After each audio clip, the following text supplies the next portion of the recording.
Cedric Lee kaawa-awa ang naging kalagayan sa loob ng kulungan. Viral na viral ngayon sa social media ang kalagayan ni Cedric Lee sa loob ng kulungan ayon sa balita ito di umano ay nahihirapan. Sina Cedric Lee at Denise Cornejo ay hinatulang guilty, beyond reasonable doubt, sa kasong serious illegal detention for ransom sa It's Showtime host na si Vong Navarro. Ngayong Huwebes, May 2, 2024, binasa sa Taguig Regional Trial Court ang hatol ni Judge Mary Ambien kina Cedric at Denise pati na rin sa mga kasamahan nilang sina Zimmer Raz at Ferdinand Guerrero.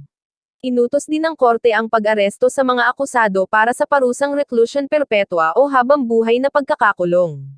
Kinansela rin ng korte ang kanilang bail bond. Nakasaad din sa desisyon ng korte na kailangang bayaran ng bawat akusado si Vong Navarro ng 100 Philippine pesos, 00 para sa civil indemnity, 100,000 Philippine pesos para sa moral damages, at 100,000 Philippine pesos para sa exemplary damages.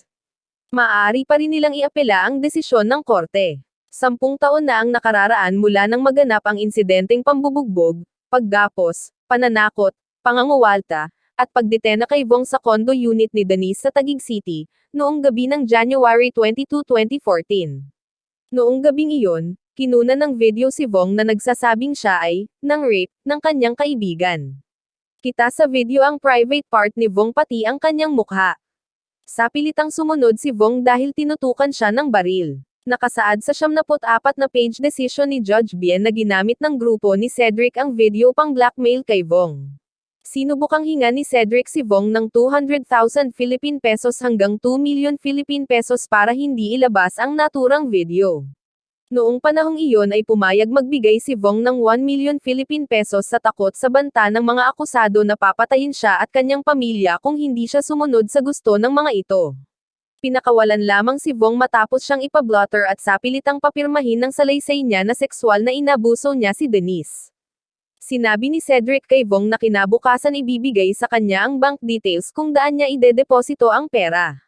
Hindi natuloy ang pagbigay ni Vong ng pera dahil kinabukasan matapos ang insidente ang nagsuplong siya sa National Bureau of Investigation.